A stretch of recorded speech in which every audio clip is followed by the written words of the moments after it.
प्रिय श्रोता, वेद पाठशाला कार्यक्रम जिसमें हम संपूर्ण बाइबल का सर्वेक्षण करते हैं, उसके इस कक्षा में आपका स्वागत करते हैं। मित्र, यह सर्वेक्षण परमेश्वर के वचन को समझने में और अपने जीवन में लागू करने में आपकी सहायता करता है। आज मैं स्वयं आज के बाइबल पाठ से बहुत ही उत्साहित हूँ, क्योंकि इसमें एक अद्भुत सच्चाई है और इसलिए आपसे विनती करता हूँ कि इस महत्वपूर्ण अध्ययन में आप मेरे साथ रहें। श्रोता, जैसे जैसे हम निर्गमन की पुस्तक के सर्वेक्षण में आगे बढ़ रहे हैं, हमारी इच्छा है कि हम ऐसी कुछ बातों पर अपना ध्यान केंद्रित करें, जैसे कि लोग, समस्याएं, नबी इत्यादि। और अभी तक हम निर्गमन की पुस्तक के इस सर्वेक्षण में यहाँ तक आ गए हैं। इस पुस्तक में हम परमेश्वर के लोगों की उन्नति को देखते हैं। वे लोग परमेश्वर द्वारा चुने हुए और विशेष लोग थे। और निर्गमन की पुस्तक में हम उन लोगों के मिस्र में की गुलामी और उन पर होने वाले कठोर अत्याचार को देखते हैं। मेरे विचार से प्रारंभ में हमने दूसरे व तीसरे अध्यायों में मूसा के ऊपर अपना ध्यान केंद्रित किया था। मूसा परमेश्वर का एक महान जन था और हम देखते हैं कि परमेश्वर ने अपने लोगों को छुड़ाने के लिए मूसा को बुलाया, जो एक नबी था। और परमेश्वर के लिए वह एक मानवीय साधन था, जिसके द्वारा परमेश्वर पिता अपने चुने हुए लोगों को मिस्र की गुलामी से छुड़ाने जा रहे थे। और मित्र, जैसे हम अनेक बार आपको बताया कि ये मिस्र में की ऐतिहासिक गुलामी हमारी जो पाप की गुलामी है उसका रूपकात्मक चिन्ह है, और उसी तरह मिस्र की गुलामी से उनका छुटकारा हमारे उद्धार का रूपकात्मक चिन्ह है। और इसका यह भी अर्थ है कि मूसा जो छुड़ाने वाला है वो एक ऐसा मानवीय साधन है जिसके द्वारा परमेश्वर अपने लोगों को पाप की गुलामी से छुड़ाते हैं। मित्र, ऐसे लोगों को हम सुसमाचार प्रचारक या आत्माओं को जीतने वाला कह सकते हैं। जब हम निर्गमन के दूसरे व तीसरे अध्याय को पढ़ते हैं तो वहां हमें मूसा की बुलाहट और उसे सौंपी गई जिम्मेदारी देखने को मिलता है। और हमें यह भी दिखता है कि इस महान कार्य के लिए परमेश्वर को उसे कुछ सिखाना पड़ा, उसे तैयार करना पड़ा। परमेश्वर पिता ने मूसा को यह सिखाया कि तू कुछ भी नहीं है, और उसे यह भी निश्चय दिलाया कि वो कुछ कर सकता है। और तब परमेश्वर ने मूसा को यह सिखाया कि जो कुछ भी नहीं है उसके द्वारा वो सब कुछ कर सकता है। इसके अलावा ऐसे 4 आत्मिक रहस्य हैं जिन्हें परमेश्वर को मूसा को सिखाने पड़े, ताकि वो इस्राएली लोगों का छुड़ाने वाला बन सके। मित्र, यदि आप किसी को छुड़ाने वाला बनने की इच्छा रखते हैं तो इससे पहले कि आप एक मानवीय साधन बने जिसके द्वारा परमेश्वर उन लोगों को जो अपने अपने पाप के गुलामी में पड़े हैं उन्हें छुड़ाए, आपको ये 4 आत्मिक रहस्य सीखना आवश्यक है। यदि मैं इन चारों आत्मिक रहस्यों को नहीं जानता तो मैं एक सेवक या एक विश्वासी के रूप में कार्य नहीं कर सकता। इन चारों आत्मिक रहस्यों को जिसे परमेश्वर ने मूसा को सिखाया वो इस प्रकार हैं। पहला, मूसा तू छुड़ाने वाला नहीं पर मैं हूँ और मैं तेरे साथ हूँ। दूसरा, कि मूसा तू कभी किसी को छुड़ा नहीं सकता पर मैं छुड़ा सकता हूँ और मैं तेरे साथ हूँ। और तीसरा, कि मूसा तू उन लोगों को छुड़ाना नहीं चाहता पर मैं छुड़ाना चाहता हूँ और मैं तेरे साथ हूँ। और मित्र, उस महान कार्य अर्थात वो छुटकारे का कार्य होने के बाद किसी को भी वो चौथा आत्मिक रहस्य मूसा को बताने की जरूरत नहीं पड़ी कि मूसा तूने लोगों को नहीं छुड़ाया पर मैंने छुड़ाया, क्योंकि मैं तेरे संग था। श्रोता, मुझे नहीं मालूम कि आप सुसमाचार प्रचार की सेवकाई के विषय और परमेश्वर पिता के कार्य में आने वाले एक साधन या एक डाली के रूप में आप अपने विषय में क्या सोचते हैं। जैसे हमारे प्रभु यीशु मसीह ने एक उदाहरण देकर हमें बताया कि डाली का दाखलता में बने रहना आवश्यक है। सो मित्र, इन सारी बातों का निष्कर्ष यह है कि वो 4 आत्मिक रहस्य जिन्हें परमेश्वर ने मूसा को सिखाया ताकि मूसा इस्राएली प्रजा को छुड़ा सके, उसी तरह से हमें भी जो परमेश्वर पिता के कार्य में एक मानवीय साधन बनना चाहते हैं, इन चारों आत्मिक रहस्यों को सीखना जरूरी है। परमेश्वर ने मूसा को जलती हुई झाड़ी के पास इन चारों आत्मिक रहस्यों को सिखाया। और परमेश्वर ने जलती हुई झाड़ी में से उससे कहा, मूसा, तू छुड़ाने वाला नहीं है, मैं छुड़ाने वाला हूँ और मैं तेरे साथ हूँ। और यह भी कहा कि मूसा, तू किसी को नहीं छुड़ा सकता, पर मैं छुड़ा सकता हूँ और मैं तेरे साथ हूँ। इस दूसरे आत्मिक रहस्य को मूसा की असफलता ने स्पष्ट कर दिया। परमेश्वर ने अपने पवित्र शास्त्र के पुराने व नए नियम में अनेक लोगों को इन आत्मिक रहस्यों को सिखाया, और इसे सिखाने के लिए उनके पास जो साधन था वो उनके साधारण शब्द थे, अर्थात तुम जो असफल हो, नहीं कर सकते, उसे मैं कर सकता हूँ। हाँ श्रोता, परमेश्वर के लिए कोई भी कार्य कठिन नहीं। वो लोगों को दूसरा आत्मिक रहस्य सिखाने के लिए असफलता को उपयोग करता है। और सच्चाई यह है कि मूसा ने प्रयत्न किया, पर वो असफल रहा, और उसकी असफलता ने यह दूसरा आत्मिक रहस्य उसे सिखाना परमेश्वर के लिए सरल बना दिया। तीसरे आत्मिक रहस्य को इस तरह से वर्णन किया जा सकता है कि मूसा, तू इन लोगों को छुड़ाना नहीं चाहता, पर मैं छुड़ाना चाहता हूँ और मैं तेरे संग हूँ। प्रिय मित्र, जब हम बाइबल में देखते हैं तो हमें दिखाई देता है कि परमेश्वर के लोग इसके बारे में बहुत विश्वसनीय थे। जब परमेश्वर ने इस महान कार्य को करने के लिए उन्हें बुलाया, तो प्रायः सबों ने यही कहा कि मैं यह करना नहीं चाहता, परंतु परमेश्वर पिता ने कहा, मैं चाहता हूँ, इसलिए तू मेरा साधन बन जा, मैं तेरे संग हूँ। इसका मतलब ये नहीं कि तू कौन है, पर बात यह है कि मैं कौन हूँ और मैं तुम्हारे संग हूँ। इसका यह भी मतलब नहीं कि तुम क्या कर सकते हो, पर बात यह है कि मैं क्या कर सकता हूँ और मैं तुम्हारे संग हूँ। और परमेश्वर पिता यह भी कहते हैं कि बात यह भी नहीं कि तुम ये नहीं चाहते हो, पर बात यह है कि मैं चाहता हूँ और मैं तुम्हारे संग हूँ। और सचमुच में मित्र, मूसा यह नहीं चाहता था। जब परमेश्वर पिता ने ये आदेश दिया, तब मूसा 5 बहाने सामने ले आया, और आप उन बहानों को निर्गमन के प्रारंभिक अध्यायों में देख सकते हैं। उसका पहला बहाना था कि मैं कौन हूँ प्रभु, और मेरे जैसे मनुष्य का तू चयन क्यों कर रहा है। जैसे कि हमने अपने पिछले अध्ययन में देखा था कि मूसा के पास अनेक बहाने थे। वो सबसे पहले लोगों का शत्रु, एक हत्यारा और एक इब्री कृतज्ञ व्यक्ति था। वो एक गोद लिया हुआ पुत्र था। मुझे ऐसा प्रतीत होता है कि वह बोलने में निपुण नहीं था। और उसका 5वां बहाना था कि वह अपने आप को ठीक से प्रस्तुत नहीं कर पाता था। यहाँ पर जब हम मूसा के पहले बहाने को देखते हैं, जिसमें उसने कहा था कि मैं कौन हूँ प्रभु, सो यह सब सही लगता है। और जब परमेश्वर उसका चुनाव कर रहे थे, तब उन्हें यह पता था, और शायद इसीलिए परमेश्वर ने मूसा का चयन किया। श्रोता मित्र, परमेश्वर यहाँ पर यह स्पष्ट करना चाहते थे कि जब छुटकारा होगा, तब वह किसी मानव के सामर्थ्य से नहीं, परंतु स्वयं परमेश्वर की सामर्थ होगी। और इसीलिए परमेश्वर पिता एक ऐसे व्यक्ति को, जो इब्री चरवाहा बोलने में निपुण नहीं था, फिरौन के पास भेजना चाहते थे, ताकि वो लोगों के छुटकारे की मांग करे। सो गुलामी से छुटकारा पाने के बाद कोई भी यह न कह सके कि मूसा ने यह कार्य किया, इसलिए परमेश्वर ने इस तरह के मनुष्य का चयन किया। दूसरा बहाना जो मूसा ने प्रस्तुत किया वो ये था कि वे लोग मुझसे प्रश्न पूछेंगे और मैं उनका उत्तर न दे पाऊंगा। यहाँ पर वह इब्री प्रधानों के विषय में कह रहा है, जिनके पास उसे जाना होगा और उन्हें बताना होगा कि वह परमेश्वर द्वारा भेजा गया है। मूसा ने कहा, वे मुझसे प्रश्न पूछेंगे और मैं उनका उत्तर न दे पाऊंगा। श्रोता, जब आप दूसरों को विश्वास के विषय बताने का विचार करते हैं और मन में ये सोचते हैं कि मैं कौन हूँ, अर्थात कि मैं तो उपदेशक नहीं, क्यों मैं विश्वास के बारे दूसरों को बताऊं, और तब आपके मन में इस प्रकार का बहाना आता होगा कि वे लोग मुझे आध्यात्मिक प्रश्न पूछेंगे और मैं उत्तर न दे सकूंगा।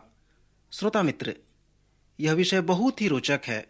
जब मूसा ने पहले बहाने में कहा कि मैं कौन हूँ, तब परमेश्वर ने उससे कहा, तू वो मनुष्य है जिसे मैंने चुना है। तुझे उनके प्रश्नों का उत्तर देने की आवश्यकता नहीं है। तू उनसे कहना कि जिसने मुझे तुम्हारे पास भेजा है वो यहोवा परमेश्वर है। तब मूसा ने अपने अगले बहाने में कहा कि वो मुझ पर विश्वास नहीं करेंगे और कभी नहीं करेंगे। और श्रोता मित्र, ऐसे समय में परमेश्वर ने मूसा को एक पाठ सिखाया।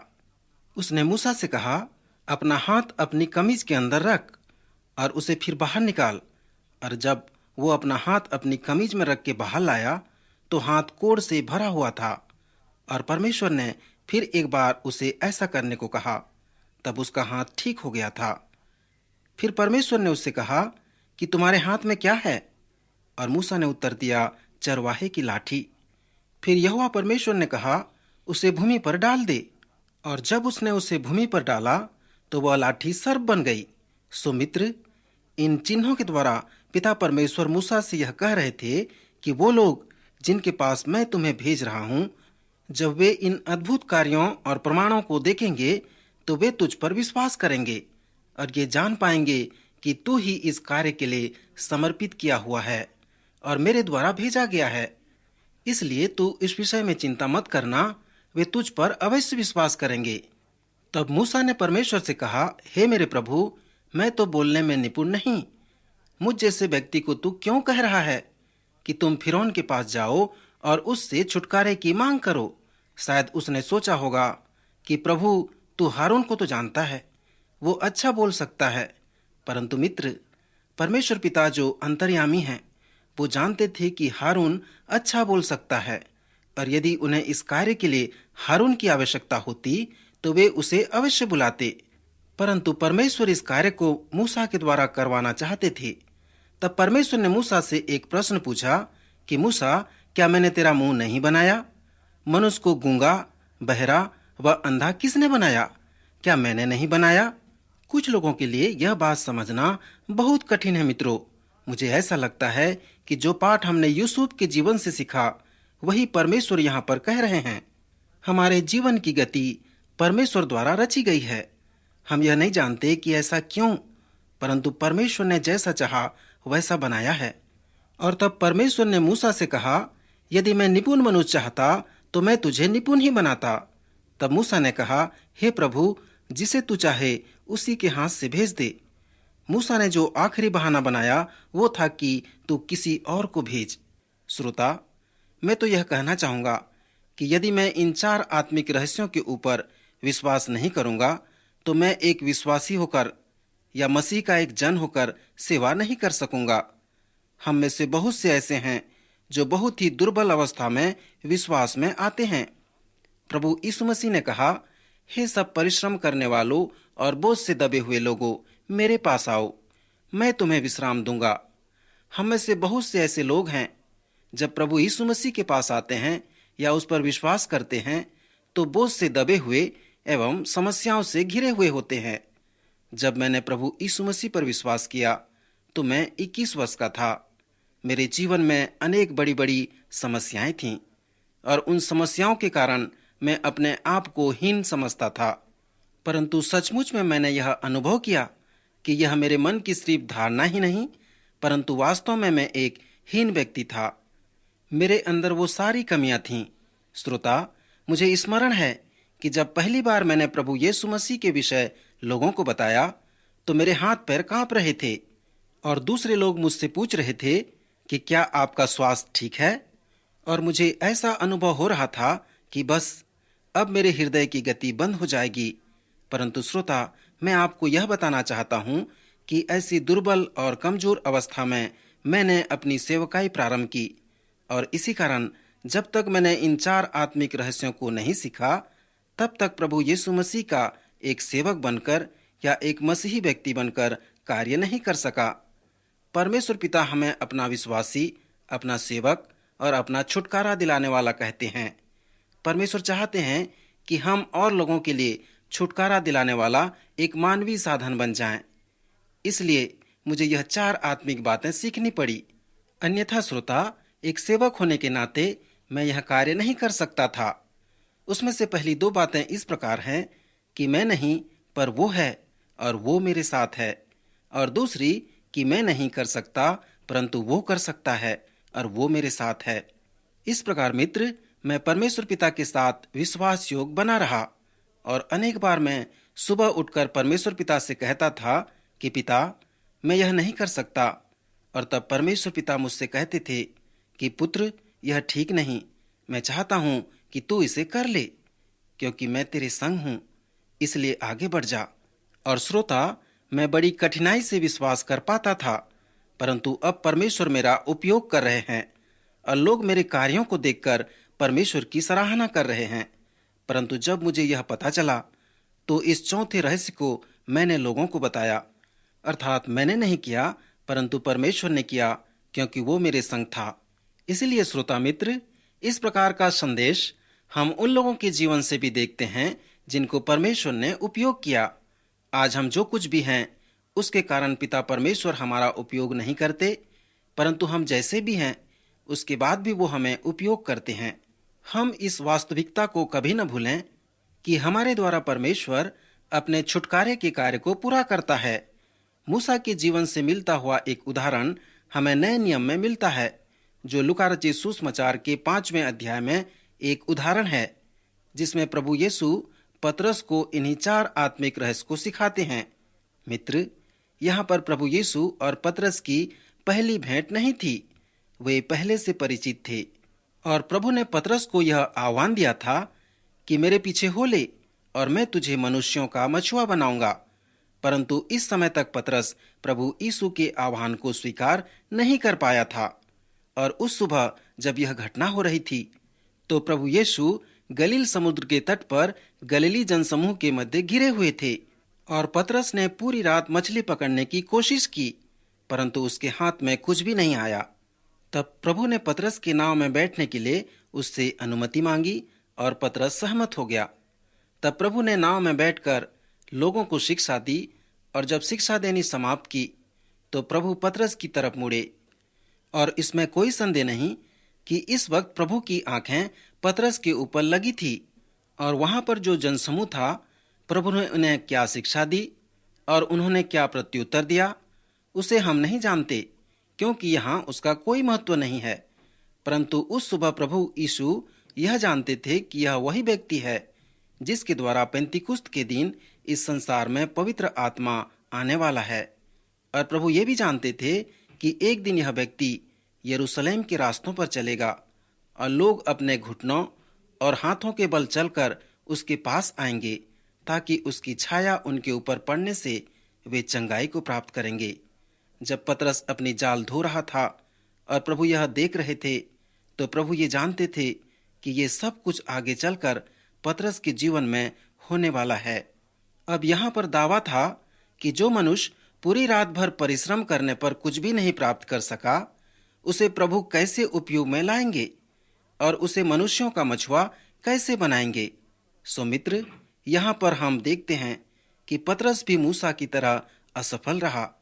लूका रचित सुसमाचार के 5वें अध्याय के 10वें पद के आखिरी 2 शब्द मुझे बहुत ही अच्छे लगते हैं, जिसे हम महान आदेश भी कहते हैं, जहाँ पर प्रभु ने पतरस से कहा, पतरस, मनुष्यों को पकड़, मेरे पीछे हो ले और मैं तुझे बताऊंगा कि मनुष्यों को कैसे पकड़ा जाता है। यहाँ पर एक ऐसे व्यक्ति को जो मछली नहीं पकड़ सका, उसे लेकर मनुष्यों का पकड़ने वाला बनाने के लिए प्रभु को उसे 4 आत्मिक बातें सिखानी पड़ी कि पतरस, तू मछली पकड़ने वाला नहीं है, पर मैं हूँ और मैं तेरे नाव में हूँ, मैं तेरे जहाज में हूँ। प्रभु के कहने पर जब वे पुनः मछली पकड़ने गए, तब पतरस की इच्छा नहीं थी। प्रभु ने उन्हें कहा कि गहरे पानी में जाल डालो। तब पतरस ने प्रभु को उत्तर दिया कि गुरु, हमने पूरी रात परिश्रम किया, परंतु हमें कुछ भी नहीं मिला। यह सुनकर मुझे ऐसा लगता है श्रोता, प्रभु ने कुछ क्षण के लिए पतरस को देखा होगा। तब पतरस ने कहा, ठीक है प्रभु, तेरे कहने पर फिर जाल डालता हूँ। और श्रोता मित्र, हम सभी इस घटना को जानते हैं। जब जाल खींचा गया तब वह मछलियों से भरा हुआ था और नाव डूबने पर थी, जिसके कारण उनके साथी भी उनकी सहायता करने को आए। और यहाँ पर प्रभु इस घटना से पतरस को यह सिखाना चाहते थे कि पतरस, यदि तू मनुष्यों को पकड़ने जा रहा है तो तुझे कुछ बातें समझना जरूरी है। अर्थात मछुआ मैं हूँ, मछली पकड़ने वाला तू नहीं है। तू मनुष्यों को नहीं पकड़ सकता, क्योंकि तू तो एक मछली भी नहीं पकड़ सका, परंतु मैं पकड़ सकता हूँ, क्योंकि मैं तेरे नाव में हूँ। पतरस की इच्छा नहीं थी कि वो मछली पकड़े, वो मूसा की तरह था जो अपने लोगों को छुड़ाना नहीं चाहता था, परंतु प्रभु ने कहा, मैं छुड़ाना चाहता हूँ। श्रोता मित्र, प्रेरितों के काम की पुस्तक में पतरस के जीवन से संबंधित चौथा आत्मिक रहस्य हम देखते हैं, जहाँ पर पतरस मनुष्यों का पकड़ने वाला और एक नए नियम की कलीसिया का महान अगुवा बनता है। और पेंतिकुस्त के दिन जब उसने एक संदेश दिया तो 3000 लोगों ने प्रभु यीशु मसीह पर विश्वास किया, और इस तरह पतरस मनुष्यों का पकड़ने वाला एक महान व्यक्ति बन गया। ये कला उसने कैसे सीखी? लूका रचित सुसमाचार के 5वें अध्याय में इस प्रश्न का उत्तर हमें मिलता है, जहाँ पर प्रभु यीशु ने पतरस को ये 4 आत्मिक रहस्य सिखाए। और जब उसने इन चारों आत्मिक रहस्यों को सीखा तो किसी को भी यह बताने की जरूरत नहीं पड़ी कि पतरस, प्रभु यीशु ने ये सब किया क्योंकि वो तेरे नाव में थे। सो मित्र, मैं विश्वास करता हूँ कि जिन लोगों के द्वारा परमेश्वर अपना कार्य करता है, वे लोग यदि हम हैं तो हमें ये 4 आत्मिक रहस्य सीखना जरूरी है। मूसा की बुलाहट और उसे दिया गया आदेश तथा पतरस की बुलाहट और उसे दिया गया आदेश इस बात को स्पष्ट करता है। यह परमेश्वर पिता की योजना है कि परमेश्वर की सामर्थ परमेश्वर के लोगों के द्वारा परमेश्वर के उद्देश्य को पूरा करने के लिए परमेश्वर की योजना के अनुसार उपयोग में लाई जाए। और ऐसा होने के लिए परमेश्वर के लोगों को इन 4 आत्मिक रहस्यों को सीखना आवश्यक है। एक बार मैंने एक जहाज चलाने वाले पायलट के विषय एक कहानी सुनी, जो यह मार्गदर्शन करता था कि जहाजों को कहाँ व कैसे लगाएं। वो एक अच्छा पायलट था। उसके घर में एक अलमारी थी और प्रतिदिन सुबह कार्य पर जाने से पहले वो उस अलमारी से एक काला डिब्बा निकाला करता था और उस काले डिब्बे में से एक सफेद रंग का कागज निकालकर उसे बड़े ध्यान से देखा करता था और फिर कार्य करने चला जाता था। ऐसा वह प्रतिदिन और प्रतिवर्ष किया करता था। और उस कागज के टुकड़े में क्या लिखा था उसे उसने अपनी पत्नी को भी नहीं बताया था। परंतु एक दिन जब उसकी मृत्यु हुई तो उसकी पत्नी ने उस काले डिब्बे को निकाला और उस कागज के छोटे टुकड़े को भी निकाला। और उस कागज के छोटे टुकड़े में ये शब्द लिखे थे कि बंदरगाह पीछे छूट गया है और मार्गदर्शक सुई सही है। प्रिय मित्र, इसका अर्थ यह है कि वह व्यक्ति अपने कार्य में स्वयं को महत्व नहीं देता था, परंतु उस मार्गदर्शक सुई को जिसके सहारे वो जहाज चलाया करता था उसे महत्व देता था। मेरे भाई, मेरे घर में तो ऐसे अलमारी नहीं है, पर यदि होते और उसमें काला डिब्बा होता तो उस कागज के टुकड़े में ऐसे शब्द लिखे होते, मैं नहीं पर वो है, मैं नहीं कर सका पर उसने किया, मैं नहीं चाहता पर वो चाहता है। प्रिय मित्र, हमें भी अपने जीवन में स्वयं के ऊपर निर्भर नहीं रहना चाहिए, परंतु परमेश्वर के ऊपर निर्भर रहना चाहिए, ताकि परमेश्वर हमारे द्वारा जो कार्य करवाना चाहते हैं उस कार्य को पूरा करने के लिए हम एक उपयुक्त साधन बन सकें। मुझे आशा है कि आप इन 4 आत्मिक रहस्य को समझ गए होंगे और आप अवश्य ही अपने जीवन में इन्हें लागू करेंगे। परमेश्वर इस विषय में आपका मार्गदर्शन करे और आपको आशीष दे। आइए हम प्रार्थना करें। हमारे सर्वशक्तिमान जीवित पिता परमेश्वर, हम आपकी स्तुति, बड़ाई और प्रशंसा करते हैं। हम धन्यवाद देते हैं प्रभु आज के इस सुंदर वचन के लिए जो आज हम सुन सके। प्यारे परमेश्वर, हम प्रार्थना करते हैं यह वचन हमारे श्रोताओं के जीवन में कार्य करे। प्रभु, ये 4 आत्मिक रहस्य जिन्हें हमने सीखा है वो सारी बातें हमारे प्रिय श्रोता भाईगण सुन सकें, समझें, उस पर अमल कर सकें। प्रार्थना सुनने के लिए प्रभु आपका धन्यवाद करते हैं। यीशु मसीह के नाम से प्रार्थना मांगते हैं, आमीन।